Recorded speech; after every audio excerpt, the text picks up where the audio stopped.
Vox Novus, the new voice. Vox Novus, the new dimension. Vox Novus, thought and movement leaders who will share from their experience and offer tools to help us navigate our rapidly changing world. My name is Victor Furman. Welcome to Vox Novus, the new voice. What would it be like if it was a commonly held tradition for the wise women in our Western culture to support women through the mothering process? What if children were raised by the community and not the isolated responsibility of one or two caregivers? What if all women were united as mothers and gave their full support to each other's mothering choices? My guest this week on Vox Novus, Dr. Gertrude Lyons, not only envisions this world of conscious conception, pregnancy, and motherhood, but also a movement that fulfills the ideals of matriarchal-led mothering experience. Dr. Lyons stands at the forefront of coaching and education in holistic women's development, parenting, self-love, and relationship fulfillment. Her diverse certifications and training enable Dr. Gertrude to offer a tailored, integrative approach that caters to the specific needs of individuals, couples, or families. She holds a steadfast belief that we all embody the essence of mother. Her website is drgertrudelyons.com, and she joins me this week to discuss her path and new book, Rewrite the Mother Code, From Sacrifice to Stardust, A Cosmic Approach to Motherhood. Please join me in welcoming to Vox Novus, Dr. Gertrude Lyons. Welcome, Gertrude. Oh, it's such a pleasure to be here, Victor. Thank you for having me. And thank you so much for joining us. So please share with us your path before you were called to coaching. Oh, well, that's an interesting one because I was born and raised in a small town in Michigan, St. Clair, Michigan, a place where people were perfectly content to stay in St. Clair, Michigan, but somehow I wasn't. So I did the audacious thing of going to college outside all the way to Indiana from Michigan. And in college, I really wasn't giving a whole lot of thought to it. The only thought I really had was, of course, I'm going to get a degree and how can I make money?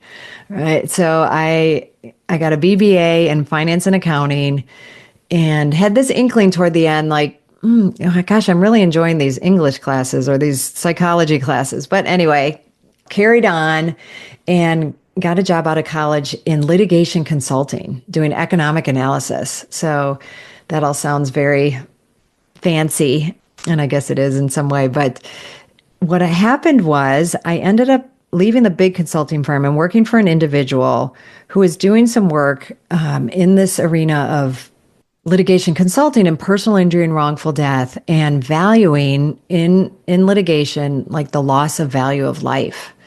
So it was a big deal. He became a big deal, but I got to work with people. And so I had started on my own path of personal development, which started with therapy and personal development. And my husband and I got engaged, and then we did couples coaching. It's more of a norm to say those things now than it was in 1989 and 90. So we were pretty out there to do that. And I realized pretty soon into that for a while that this work is having such an impact on me. And when I'm talking to clients and they're dealing with personal injury, wrongful death of someone in their family, and they had to go through some psychology tests as part of us calculating damages. That was the part that was making my heart sing. I was talking to them, getting into it with them, sharing what I'm learning about dealing with loss and dealing with big challenges in our life. And so when I had my second daughter, I decided, nope, I'm going to leave this organization, and I don't know for sure what I'm doing, but it's not going to be sitting at a computer doing economic calculations. So I decided to go back to school and get a master's degree in psychology. And then I started working for an organization, part-time coaching. And, I don't know how much you want me to go from there, but in that coaching, I had a young family. And in that first master's degree, I studied how to maximize the potential in family and the potential in couples. And that was really starting to become my focus because I said, well, if I'm going to be going to school and working while raising a family, let's have them work together. Let's have one support the other, right? I'm living it and then I'm studying it. And how can I, do the best job I can? And I also really enjoyed supporting adults as well. So that took me into a number of years. So I think your original question was, what got you into coaching? So that takes me there. So I'll stop there. It's interesting that you had mentioned the joy that you were experiencing while working with those clients. In essence, you were mothering them, weren't you? Yes. Yeah, I would. Oh, look at you. You caught on, Victor. You know the whole game here. Yes, I was, right? So, and I got a lot of joy and fulfillment and meaning from that. And what I wasn't aware of, I wouldn't have named it this either at the time. Now that you're, naming what I was doing for them, I think I don't know if I would have been able to recognize that or do that if I hadn't started mothering myself in my own therapy, growth, coaching that I was embarking on, because those things, were pretty shut down for me. I was pretty shut down. I was shut down emotionally. I was living a pretty superficial life before I started doing some of that work. So to then extend that mothering to others, because I wanted them to have it, because it was such a big new awakening for me. Absolutely. What were the seeds that were planted in your life that led to examining the Mother Code? That is such a great question. So I think what I would say first off was in those early years of growth and development, I realized this when in some of the very early on sessions with our therapist and couples coach was, there are some things to look at in the relationship with my own mother, right? So I think the seeds really got planted when I started on an exploration, really looking at, wow, there's some things here that I knew were off, not okay, needed, and I'll just name a couple of them. I was, that they got labels once you go on that path. I was enmeshed with my mother. My mother was domineering and overly critical. And so this first act of separating from her, something that in the normal course of mothering, if we have our head on straight and, we can at least know that some of that job when we're raising children is a constant letting go. They're not there for my benefit. I'm there because I decided and I chose to bring children into the world and make them independent human beings. And I didn't even realize that was how it was supposed to go. I just thought I was so embroiled in my mother's life and her and mine that you don't know until you hear other things like, oh gosh, it feels a lot better to separate and start claiming my own life and my own. So I would say the seeds really got planted when I saw that, name the dysfunction in our family. I believe all families have some level of and even in my own, with all the wisdom and knowledge I gained over the years, we certainly had our share of dysfunction and nobody does this job perfectly. But I realized, there are wounds from that. And the healing of them is so freeing. It's painful. It's all the things. And it's a courageous journey, I think, to explore. But then there's so much freedom. And then, wow, I get to start claiming my own life. And then you realize when you go to start to have your own family, there's even more of this unfinished business. There's even more potential for things to get stirred up and triggered. And that's okay. And that was the big news, right? It's okay. That can be.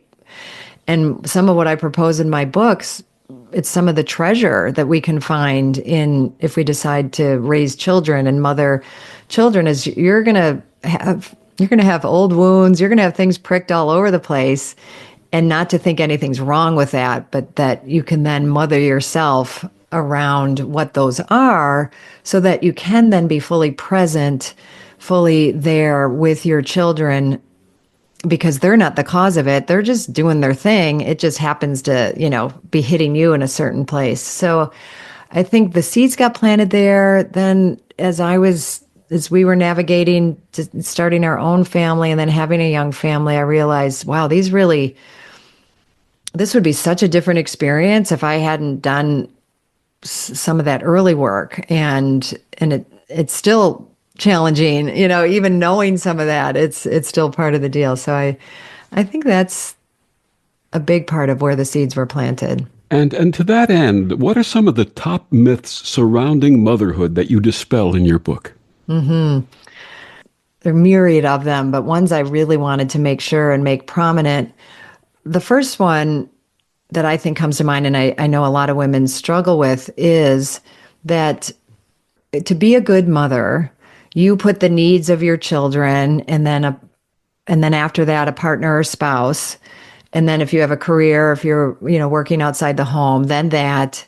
But you're either never on the list or you're way at the bottom of the list. So, and that's how it's supposed to go. And you shouldn't expect it any different. And if that's what makes you a good mother.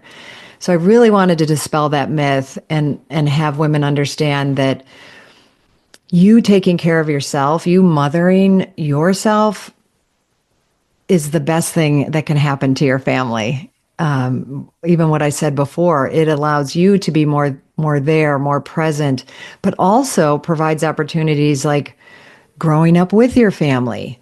I think sometimes as parents, we think we're expected, and this is another one of the codes that I want to dispel, is that you decide to have a child, you have this child, and you're just immediately supposed to know exactly what to do and how to do it right. And our culture feeds that.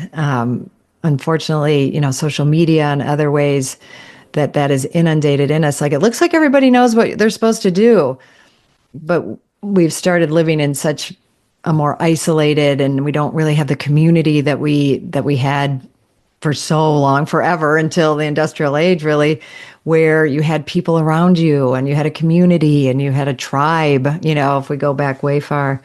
So there's that one. There's that you should never show your emotions around your children. And that's not one I think a lot of people think about so much. So I wanted to name it. And especially what we would label negative emotions like fear or sadness and maybe even anger. And I want to dispel that myth, because them seeing healthy emotions displayed and responsible emotions, as opposed to, I'm not talking anything remotely like anger toward your child or raging at your child. This is like, you might be angry about something, and it's okay to show that and have them see you work through emotions. It gives them then permission, like their emotions are okay. They're not something that you can hide. And that does take some work to learn how to have them responsibly, but that's very, very worthwhile work. So that's a few of them. I could go on if you'd like me to, Victor. Actually, this leads to another question. I was born in the boomer generation. I was born in 1953, and a lot of what the image of the mother was back then was shaped by television shows like Father Knows Best or Leave It to Beaver or things of that nature. How has the definition been shaped of motherhood by popular media, and what are some of the errors that popular media has done? Yeah, well, I'm so glad you brought it back to that time and that generation, Victor, because it was really in the 1950s that there was a big shift, and the term parenting actually didn't exist before then. Parenting took a big turn where it became, of course, solely the woman's job. And there was something that a woman named, as she kind of looked back and studied it, called intensive mothering. And intensive mothering entailed that nothing mattered more than you raising your child. And media would only show women cooking and cleaning and being so excited to get the latest new appliance that was supposed to make her life easier.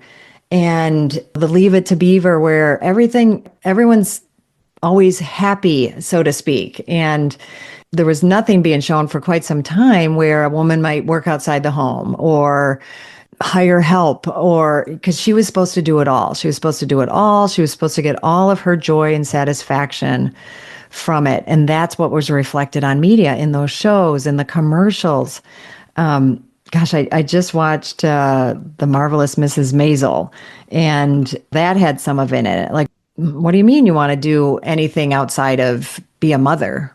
Even women who went to college, like, well, you went to college, was nice, but don't expect to do, as soon as you graduate, like get married and have kids. And there was something wrong with you if you didn't do that. Then it morphed a little bit, like then things started happening, in cultures where, oh, now women have more choice. They have choice to have children or not, with birth control and things that came, into being in the 70s.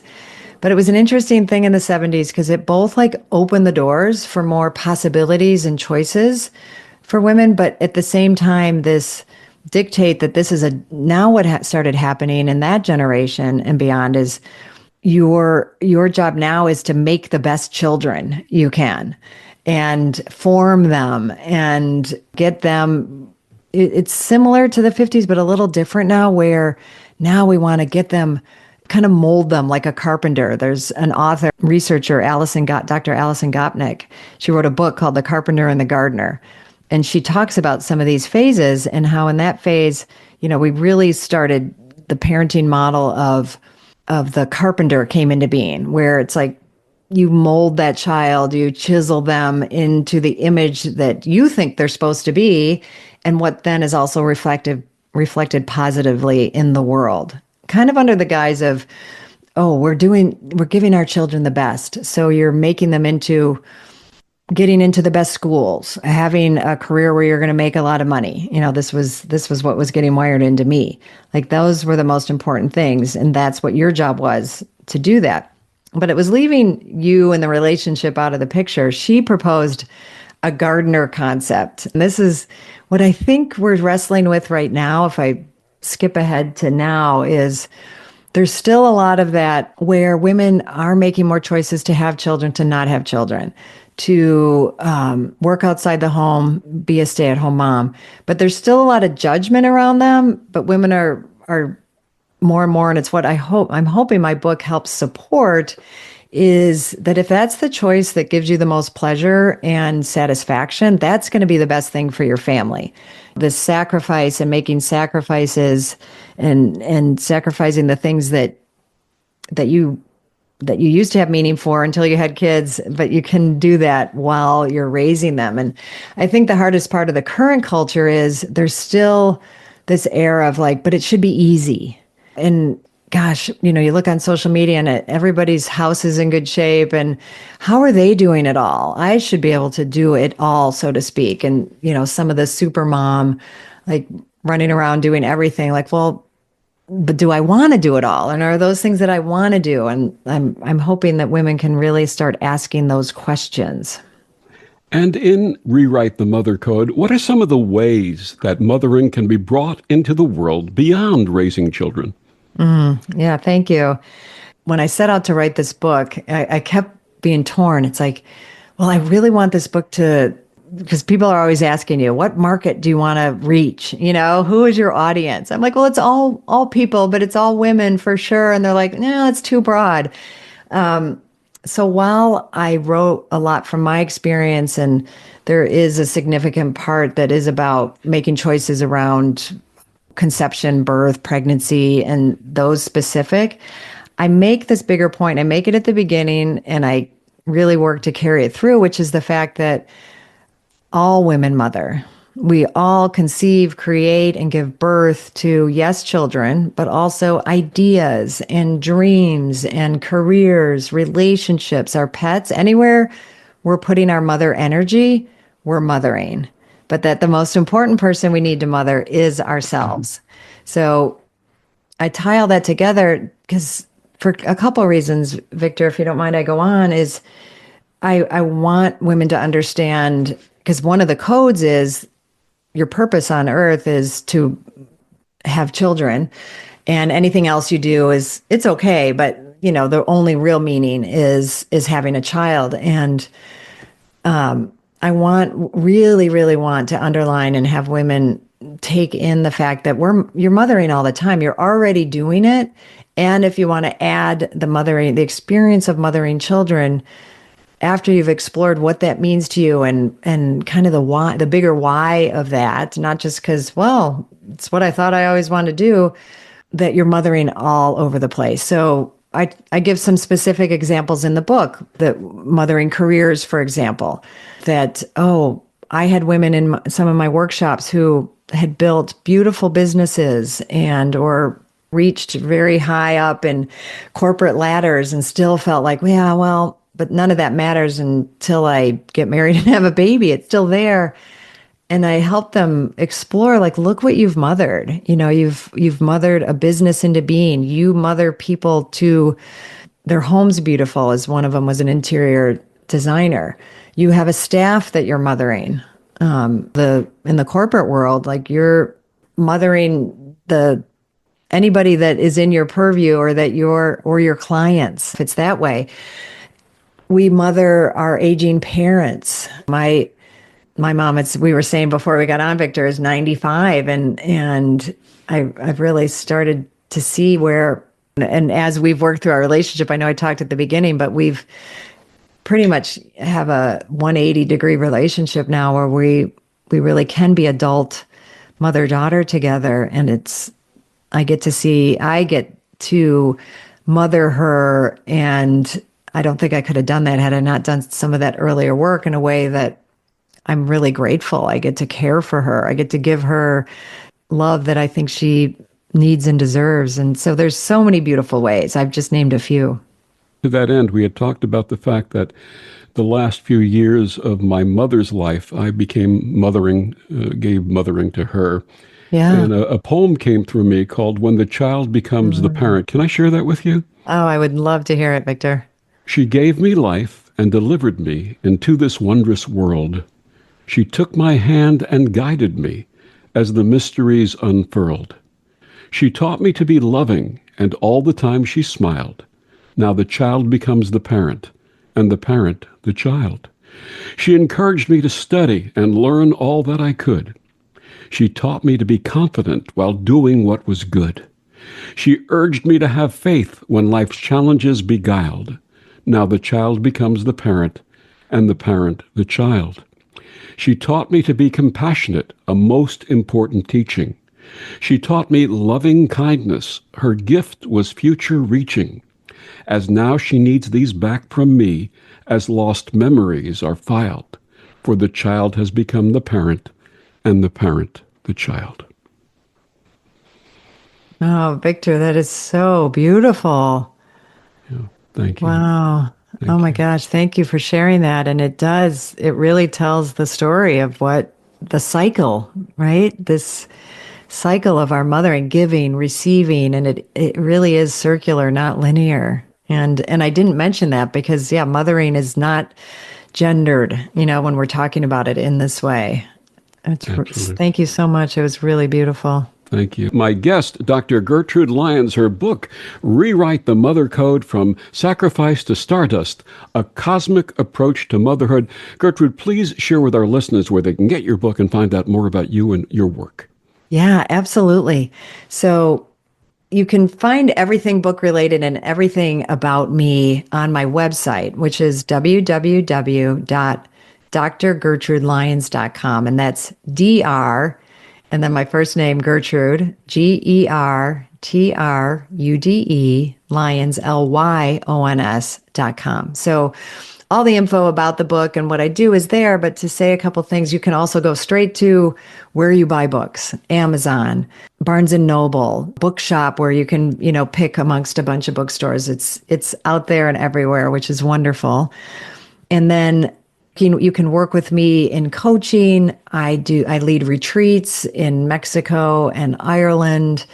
I do a lot of online. I do speaking engagements. So I'm really finding every which way I can to support people. I also have a podcast. Sorry, I've just remembered two more ways you can see me, which is on Instagram at Dr. Gertrude Lyons. And also I have a podcast called Rewrite the Mother Code.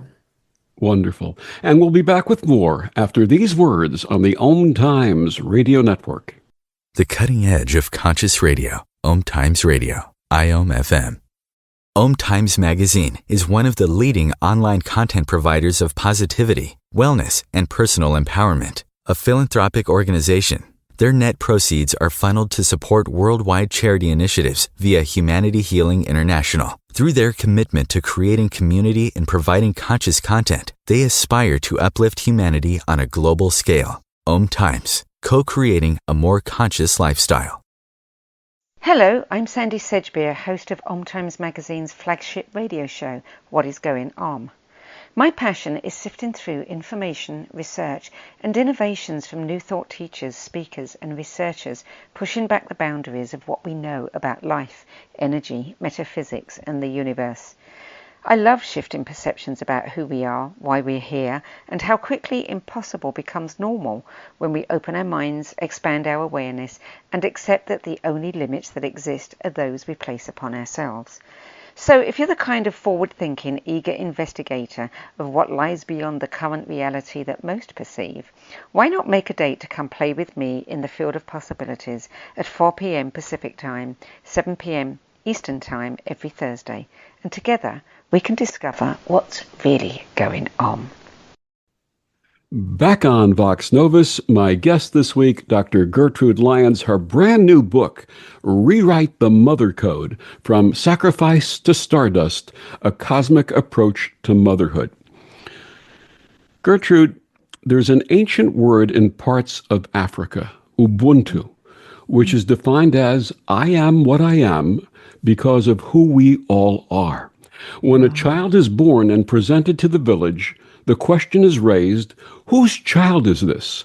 And the entire village responds, my child. As a part of your doctoral research, you explored mothering traditions and rituals around the world. What are some of your favorites?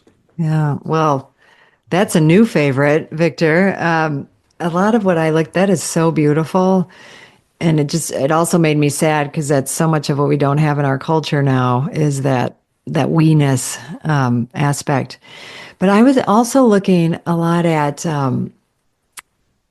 because I feel like in our U.S. culture specifically, mothers aren't supported, and there's a belief in our culture, kind of in our zeitgeist to bounce right back, get back to work right away. There's things that women will hear all the time, like get your body back, and how these short little windows that you have for maternity leave. And so I was looking at cultures that don't do it that way. And we looked at and saw how this isn't working in our culture. This is not working well.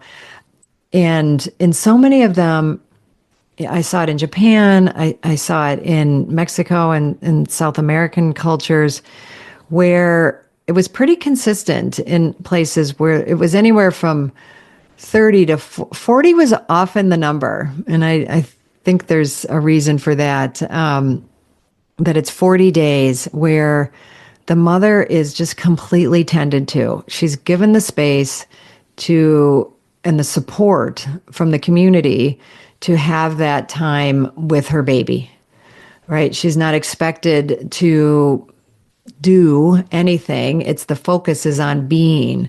I mean, some will go so far as like, and I didn't really discover if this was metaphoric or literal, like her feet don't touch the ground for 40 days. And it's such an honoring of that time.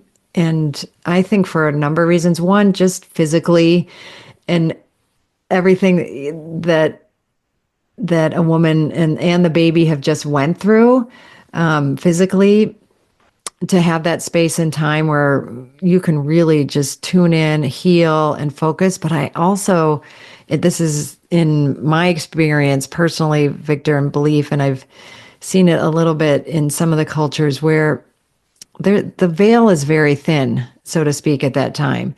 This baby has come from the everywhere into the now. I'm quoting George MacDonald. And I think when we rush out of that space and think we're just supposed to get back to how it was or pull ourselves back together, we're missing an opportunity to be in, and whatever this means to a specific person, whether it's spiritual, universal, the cosmos, there's an opening, a rawness, even if we take it then to just the vulnerability of that time, that we're too quick to get away from. And I think there's an experience to be had there, and a messages like you were saying that happen at death, like you were sharing with me, when your mom passed, and some things that seemed to come to you at that time. Like, I think those are there and available, and other cultures were aware of that, so they gave women time and space for that. And then some of them are very practical, like in the Netherlands, in some of those countries, it's mandated, by the government that you get anywhere from 6 months to a year off from work. They're given welcome boxes that have all the essentials. That's provided by the government. To me, it goes back to the quote you just said. This baby that was just born is our responsibility, not just yours. So that gives an example of a few of them. And what about the role of the midwife or the doula? Is that coming back? I sure hope so, Victor. Yes and no. It continues to be a fight and a struggle, but this is where I like social media, and where it's positive is it, because of that, young women are seeing other possibilities. They're seeing that, you have choice in the kind of birth that you want. Yes, there's some wonderful and good things about a hospital birth. But to know and to discover what suits you maybe more. And, I discovered in writing somewhat in my dissertation, but this came out more like writing the book and kind of living with this material, is I didn't realize, I knew midwives started becoming less and less, and it was the government was making it kind of more and more difficult for them to operate. But I didn't realize how active of a campaign it was. At one point, it started in the 1800s and carried into the 1900s, where literal active, you can see the evidence, you can see it all, marketing campaigns to dispel the midwives, to push them out. It was a PR campaign identifying them as dirty foreign witches, literally. Like these were in publication campaigns for marketing. Like, don't have your baby with these dirty foreign witches and cast them in and not that this is new to women in cultures and arenas, as this has been going on for a while, but I didn't realize how that this was happening at that level so recently, because a lot of the baby birthings were happening from immigrants. Well, even before that, from slaves, doing the birthing, and actually quite beautifully. They would send, everybody would send their birthing women to these women because they did it so beautifully. But once modern medicine kind of started getting a foothold, they decided to take it over.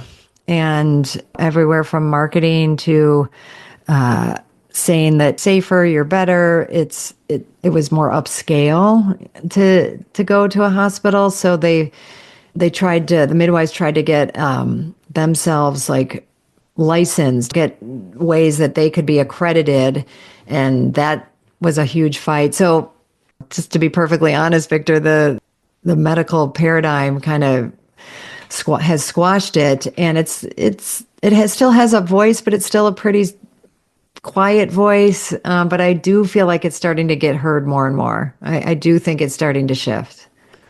One of my personal lessons, born of health challenges in my 50s, was learning to afford myself the same care that I would offer others. How do we learn self-mothering?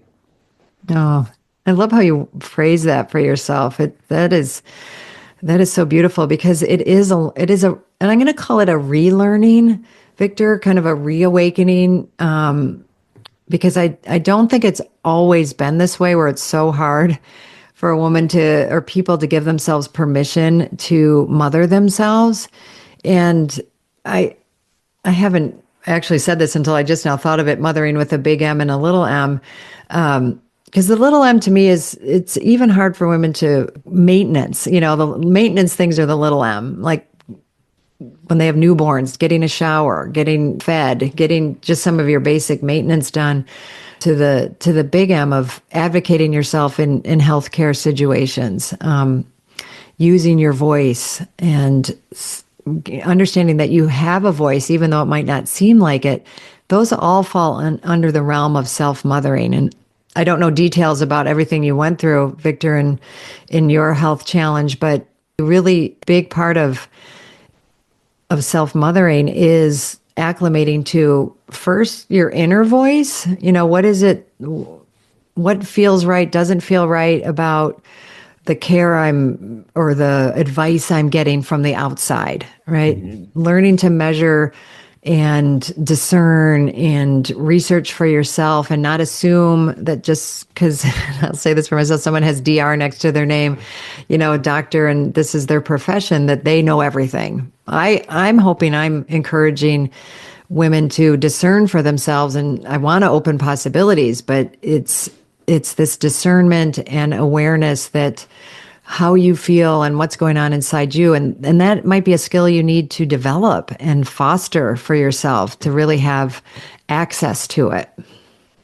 In your book, Rewrite the Mother Code, you share the VOICE, VOICE framework as a pathway to rewriting our mother codes. What does that acronym VOICE stand for? At some point, Victor, when we have time, I'll share like the process of coming to that, because I knew I wanted to say these things. There were certain things that I wanted to make sure that we got a hold of as we embark on rewriting the mother code, and it kind of formed itself into voice. And voice, because I loved it, because yes, we need a voice, but what does that mean? And so in the book, I ascribe the V to mean vision. First and foremost, like, have a vision for yourself as a mother. That when we have a vision, like, that can become our rudder when we're faced with a lot of decisions and choices. So when I help women articulate what that is, or people to articulate a vision for themselves. And then the I, or the O, is ownership. Own your experience.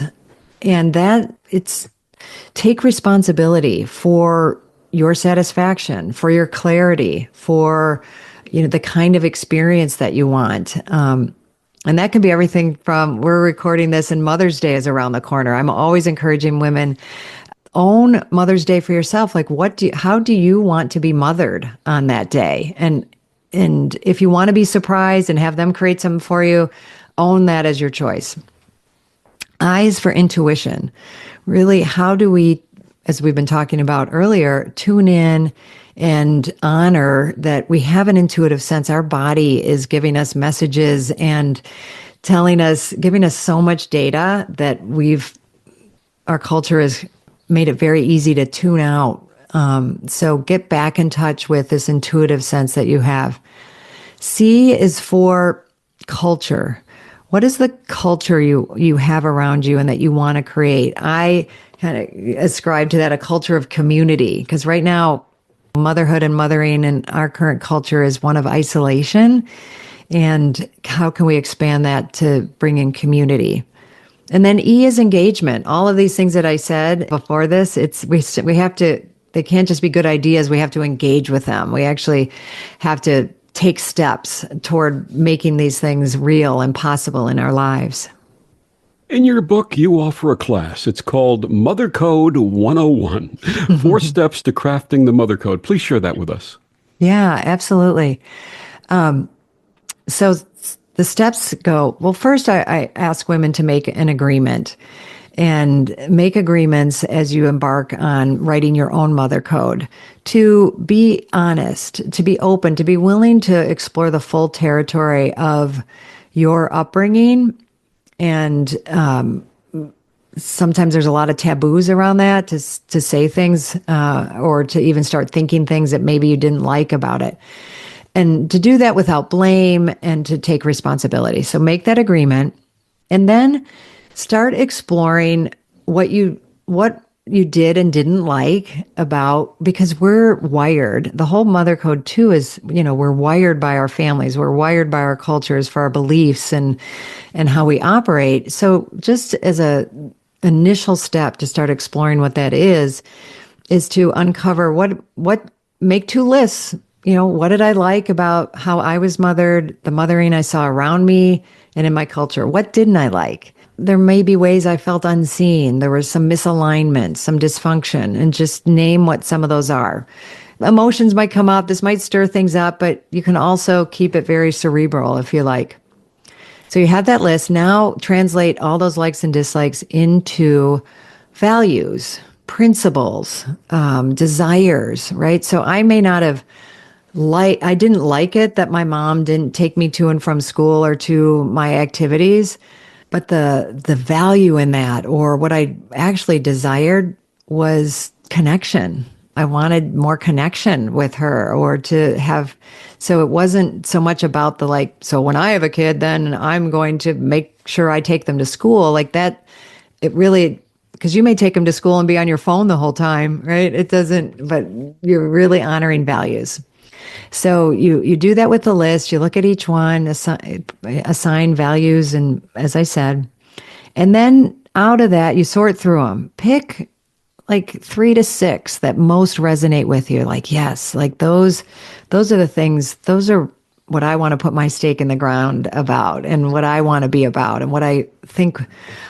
Maybe I've been living these. Maybe I'd like to more, but I can then craft a statement that make sure and include those values or principles or desires. Example, and start it with, I am a woman, or I am a person who, and then ... So it could be, I am a woman who values connection, like I just said in that example, that honors and fosters creativity, that allows for and invites emotional expression, that learns and grows and and lives to my potential. So when we have things like that, then, weave those into a statement. It can be short, it can be wordy, just so it has those values and qualities in it. And now you have this is what you can look to see. And I don't even want to use the word necessarily measure,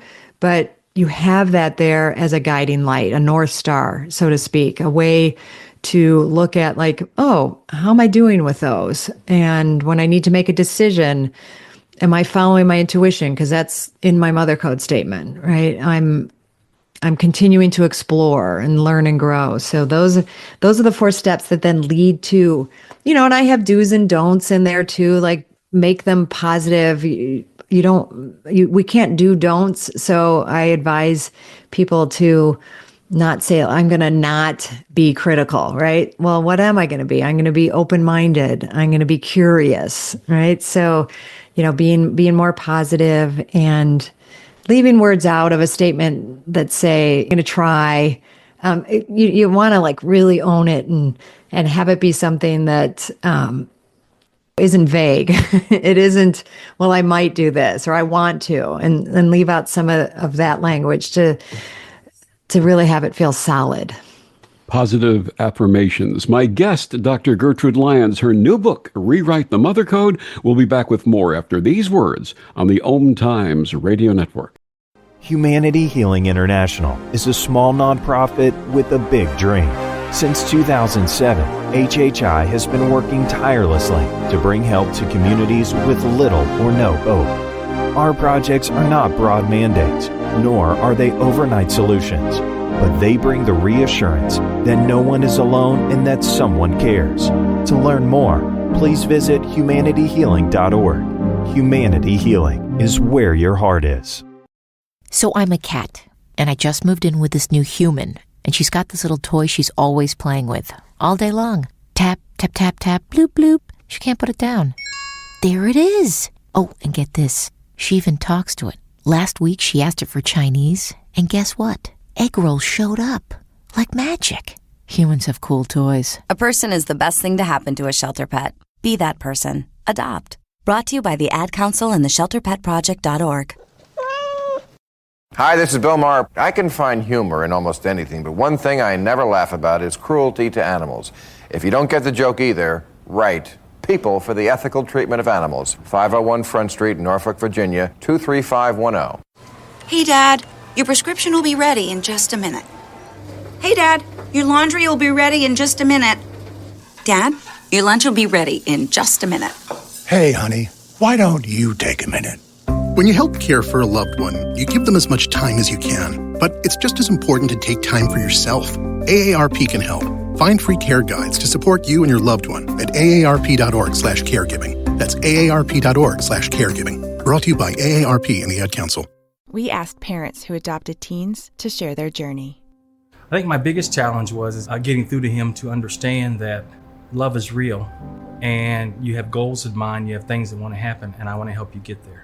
Sometimes people tend to shy away from wanting to adopt teenagers because they feel like they've lost so much, but there's still so much to gain. Just knowing that there's just that other person that cares and loves me out there, it feels great. And they've done so much for me, and I can only be appreciative every single day for just having them in my life.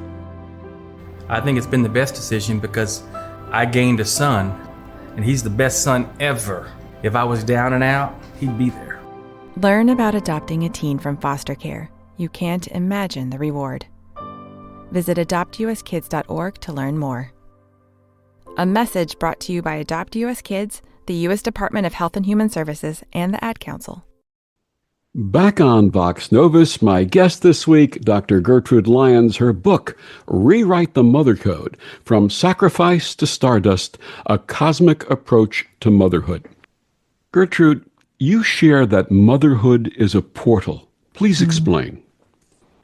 Yeah, so, everything that we've been talking about and leading up to, once a woman has her mother code statement, how do I live it, right? How do I live into it? And I think if we've been on the journey this far, we can start looking at things and exploring things like, motherhood is a portal? What does that mean, right? And this is where some of the cosmic motherhood that I put right in the title comes, because I think there's things that we think about, or we've been trained to think about or hold in mothering and motherhood as things that maybe we want to avoid, or we've gotten misaligned. So, for example, in motherhood, there's a lot of pain, right?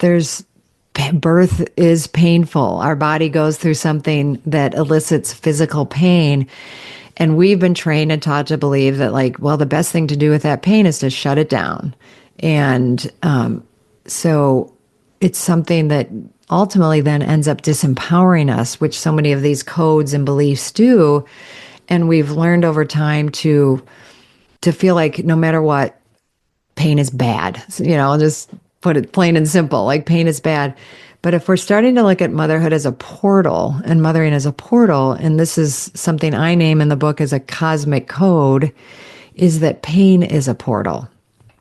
Because our pain, when it's something that is connected with creation, and I'm going to make the distinction as opposed to, an abscessed tooth, there are different kinds of pain, and I'm just going to name that and say that distinction. We won't go, into detail. When something is wrong with us and pain is signaling us to take care of it, the pregnancy, the birth, well, even getting pregnant, sex, it's pleasure and pain coinciding with each other. It's messy. It's the same with motherhood. And then the same with, pregnancy is uncomfortable. We're stretching, our organs are moving to make room for this creation. And if we can start shifting our thinking even just a little bit toward that, we can then imagine, and we don't even have to imagine it because it's real, because plenty of women have had this experience where once we let go of some of those beliefs that, narrow our experience, when it comes to the birth, that pain, if we open ourselves up to it, it is giving us all the data we need for the phases of the delivery, of the labor, of the experience. because the pain, we can tune into our body and that pain gives us information. That experience isn't just painful. It's pleasurable too. It's pain and pleasure combined. I've found lots of studies and experiences that women have had that would say they were orgasmic, that there was as intense as the pain was as intense as the pleasure was. But if we're shutting down the pain, we're going to shut down that portal to potential pleasure, but also then, a portal into divine transcended spaces that can be possible. I know for me, I kind of wanted to keep having babies just to, experiencing these different experiences. And I specifically chose a home birth. I chose midwives because I wanted the full conscious experience. And that's what was right for me. And believe me, there were times I'm like, I understand why, there's just times you don't feel like you can do it. And I want women to understand that we're way more powerful than we think. So it's, this motherhood is a portal into seeing ourselves as these amazing, powerful beings. And that sometimes during there, and I know in my first birth of my daughter, I went through a lot, right? And it was all the things. And then when she was born, my first thought was, I am a goddess. Mm-hmm. And, it wasn't like, oh my gosh, that was terrible or awful. It was, that's the first thing that came through. And I think that's pretty significant. And I don't think if I hadn't been open to knowing that pain was part of the experience, but the experience was a portal to, who knows, into the unknown. But I was open to that experience and that ride. So it can play out a lot of different ways through motherhood.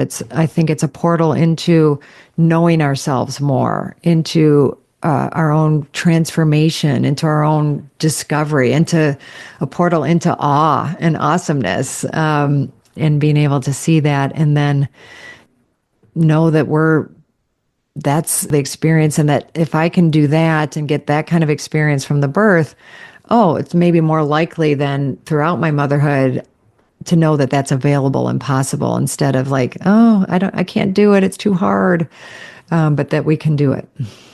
Each chapter of Rewrite the Mother Code offers thoroughly tailored reflections, meditations, and rituals to help women get in touch with their innate mother wisdom and strength. Is there one you can share with us?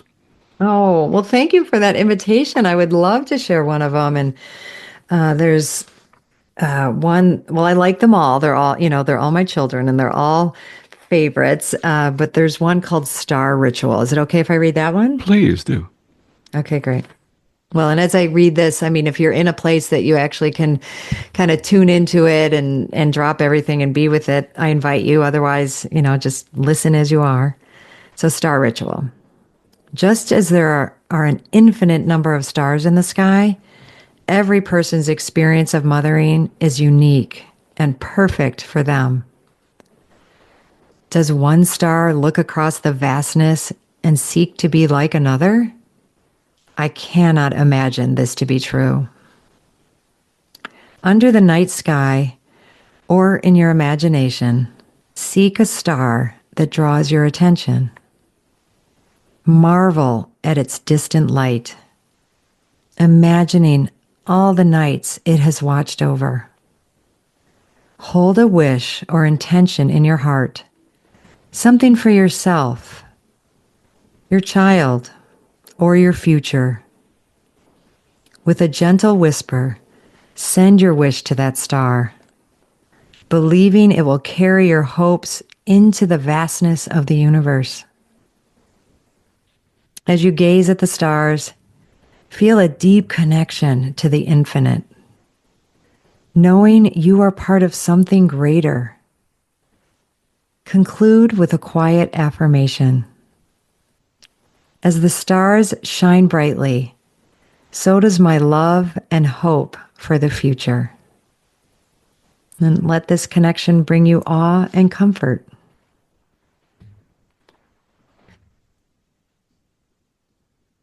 Beautiful. Thank you so much for sharing that. Oh, thank you for the invitation.